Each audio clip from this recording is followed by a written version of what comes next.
So here we have the Ford Fiesta Titanium EcoBoost on a 65 plate. I'm going to start off by showing you around the outside of the car, and then we'll hop in and run through some controls on the inside. But from the outside, you can see that it's a 5-door car with alloy wheels and tinted windows. Let's start off inside the boot and then work around the rest of the car from there. As we approach the back of the car, you'll see we have reversing sensors, plenty of boot space as well, along with that 60/40 split folding rear seat. Okay, so we're just going to work our way back round to the front of the car, and then we'll hop in and run through some controls on the inside. But now that we've done a full circle of the car, you can see that it's in lovely condition the whole way round. Briefly before we climb in, I think it's well worth seeing the interior from this exterior point of view. The seats are in fantastic condition, as you can see. There's plenty to run through on the dashboard, so let's hop in and we'll do that now. Okay, so now that we're inside the car, we're going to start with the dials. On the left-hand side, we have the rev counter, and on the right-hand side, the speedometer.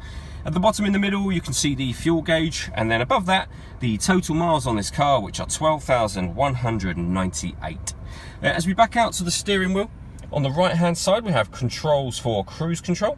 And on the left-hand side, we have the stereo controls, as well as voice activation for the phone. So hit that button, ask it to dial anyone in your contacts list, and it can do that for you without you having to take your phone from your bag or pocket.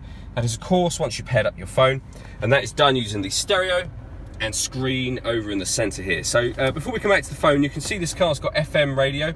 It has AM as well, and on top of that, it has DAB digital radio, which you can see just there. If you want to listen to your own music, you can do. We got the CD player.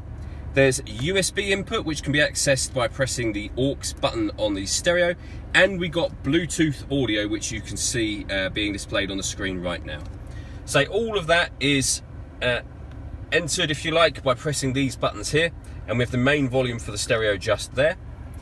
Below that, we have climate control, so you can adjust the fan speed on the left-hand dial, temperature on this right-hand one, then either hit that button to turn the air conditioning on, or hit that one, and the car will automatically maintain the temperature you've asked for by taking control of the fan speed itself, and you can override that at any point in time you wish to.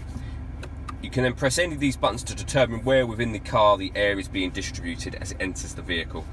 We have a proper heated rear screen and proper electric heated front screen as well. Below that, we have the fully automatic gearbox. The button on the side, the plus and minus, is so that you can change gear manually with this gearbox should you wish to. And then finally, we have a 12-volt charging socket, the auxiliary and USB inputs.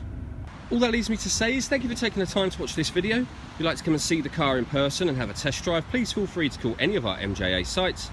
We'd love to hear from you soon.